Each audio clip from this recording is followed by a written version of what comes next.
antisipasi kita juga untuk agar penyebaran penyakit itu terputus. Kenapa begitu? Dari minuman dan makanan ini penyakit mudah masuknya Bapak Ibu. Mudah masuknya kenapa? Contohnya dari lalat. Lalat menghinggap pada makanan yang Bapak Ibu jual. Minuman yang dimasuki oleh lalat itu sudah tidak layak untuk diminum ataupun dimakan. Karena lalat itu 6 kaki lalat itu semua bawa bakteri, bawa kuman. Entah dia siap dari kotoran hewan, dari siap kotoran manusia. Dia tidak tahu apa kuman yang dibawanya. Itu menghinggap pada makanan Bapak Ibu sekalian yang Ibu dan Bapak Ibu jual. Bagaimana caranya agar tidak terhinggap? Kita punya tudung saji, Pak. Tudung saji. Kita punya pencegahannya nih, kita bicara pencegahannya. Kita punya perangkap lalat. Ada Bu ya perangkap lalat di rumah untuk pengolahan makanan ini. Ada untuk pengolahan makanan, perangkap lalat, ada tudung saji. Ini saya sebutkan kepada Bapak Ibu sekalian, makanan dan minuman layak untuk dijual atau dikonsumsi itu kondisi pada saat penjualan lalat hanya cuma 1 ekor, tidak boleh lebih. Kalau lalat lebih dari 1 ekor, berarti makanan atau minuman yang Bapak Ibu jual tidak layak dimakan ataupun dikonsumsi. Kenapa? Ada yang bisa jawab? Kenapa? Kenapa kira-kira Pak? Kalau misalnya makanan dan minuman tuh banyak lalatnya di situ, Bapak masih mau beli atau tidak? Pasti Bapak dan Ibu berpikir, tidak bersih, tidak kotor dan segala macam. Betul tak Bapak? Betul tak Bu?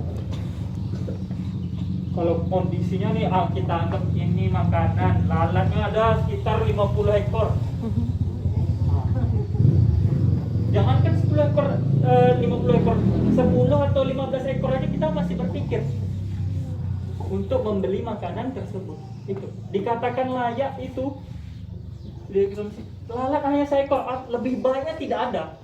Tapi kalau 1 ekor masih bisa ditoleransi, tapi memang lebih baiknya sesuai standarnya memang tidak boleh ada lalat pada saat penjamahan makanan. Dan orang yang menjamah yang melakukan pengolahan makanan itu, penjamah itu juga harus bersih. Contoh bersihnya yang sederhananya tadi, cuci tangan lagi. Balik lagi ke cuci tangan Pak Bu, balik lagi ke cuci tangan. Kuku kita dilihat, itu bagian dari langkah cuci tangan tadi Bu ya. Cuci tangan, itu bagian dari pilar 2, balik lagi dia kan. Itu saya bilang ada hubungannya mengolah makanan ini. Lanjut lagi kan, apa lagi standar untuk orang yang menjualkan makanan? Rambut tidak boleh terurai, harus tertutup. Dari rambut ini pun banyak kumannya Bu, Pak, banyak kumannya. Rambut harus tertutup. Sebaiknya kalau menjamah makanan atau menyajikan makanan itu pakai penutup tangan lah. Kan dari plastik bisa, dari plastik itu ya, dari plastik. Ini kita bukan bicara orang yang berjualan aja, ibu-ibu di rumah juga pastinya nggak mau kan, orang di rumah sakit, suaminya sakit, anaknya sakit, karena cara mengolah makanan kita yang salah. Karena kita tidak memperhatikan hal-hal kecil tadi. Itu adalah hal-hal kecil yang sering kita lupakan tadi.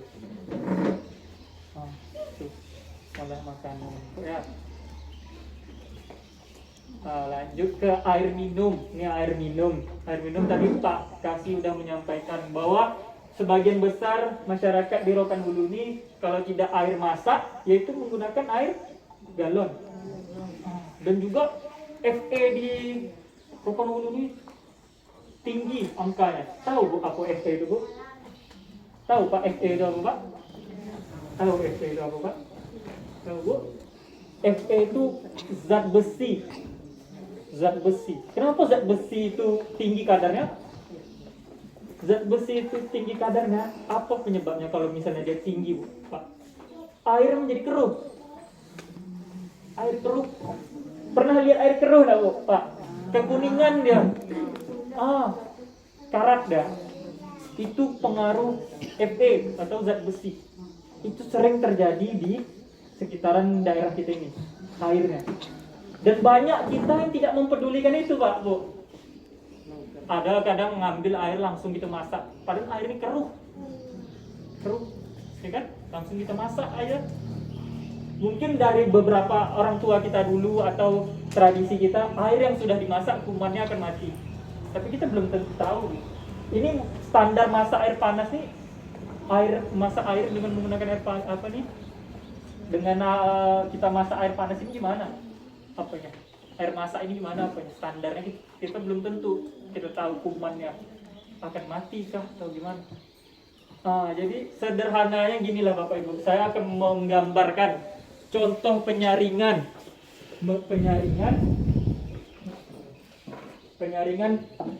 air yang apabila kadar zat Fe-nya tinggi, agar air tersebut tidak terlalu kuning, ataupun air itu bisa disaring, difilter biar tidak terlalu kuning dan bersih. Bisa air itu, kalau airnya kuning kan Bapak Ibu tidak digunakan untuk mencuci baju dah, Bu. Kalau airnya kuning mau Ibu cuci baju orang putih, Bu? Tidak kan, Bu? Bapak mau baju putihnya dicuci pakai air kuning, Pak? Tidak, Pak ya. Karena itu sangat berdampak sekali. Jadi coba kita contohkan menggambarnya, Bu ya. Ini yang sederhananya, filter. Filter itu adalah penyaringan sederhana. Kita contohkan ini, tahu galon air, Pak? Tahu galon air? Galon air. Ini penampungan galon air tadi.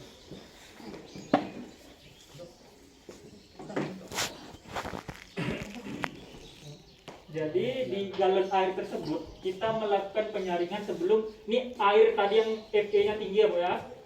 Ini yang Fe-nya tinggi atau keruh atau kuning airnya tadi. Nah,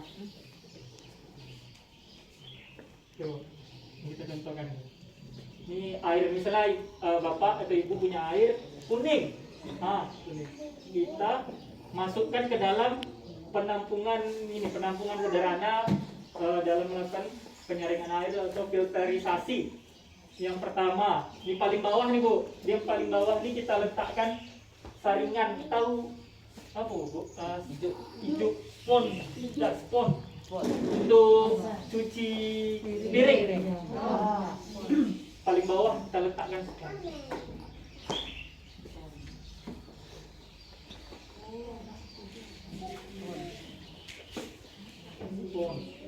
Ini paling bawah. Karena nanti airnya akan disaring lagi di paling bawah ini, Bu. Kotoran-kotorannya akan ditampung di sini di apanya. Lalu setelah itu di atasnya apa lagi, Bu? Hijau. Hijau. Tahu hijau ya? Tahu Pak ya hijau apa? Hijau. Lalu setelah itu apa lagi, Bu? Ada yang tahu?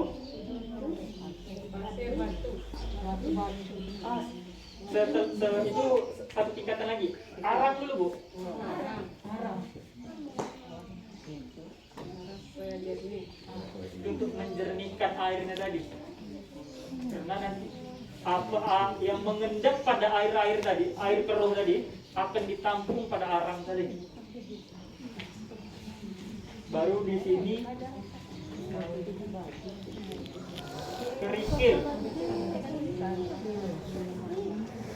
kerikil atau batu-batu kecil lah, batu-batu kali.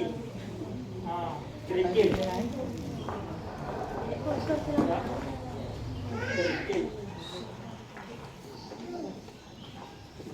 Baru di atasnya kita letakkan pasir, bisa. Ini pasir putih, tahu gak ya, Bu? Pasir putih. Baru air tadi.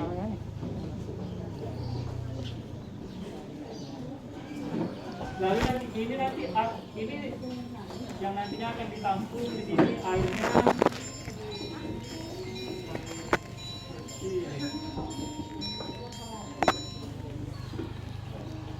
Ini penampungan sederhana. Ini sudah digunakan pada saat apa? Pada saat ada bencana alam. Karena pas bencana alam, kita kan ketersediaan air itu pasti menipis atau susah cari air bersih kalau pada saat bencana alam. Contohnya pada saat gempa bumi, pada saat banjir, pada saat gunung meletus dan segala macam. Teknik ini sudah digunakan Pak Bu untuk mengurangi zat Fe atau membersihkan air tadi. Nah, ini bisa kita buat di rumah Pak Bu. Bisa Pak buat ini di rumah Pak. Bisa Bu. Bisa buat ini di rumah Bu. Air di rumah Ibu bersih Bu. Bersih. Ada yang perlu kuning airnya di rumah? Ya. Sebagian rumah ada. Ini rekomendasi dari saya, dari kami sanitarian puskesmas. Coba gunakan ini Bu untuk mengurangi kuningnya air atau tingginya zat Fe tadi. Ini salah satu bentuk sederhananya.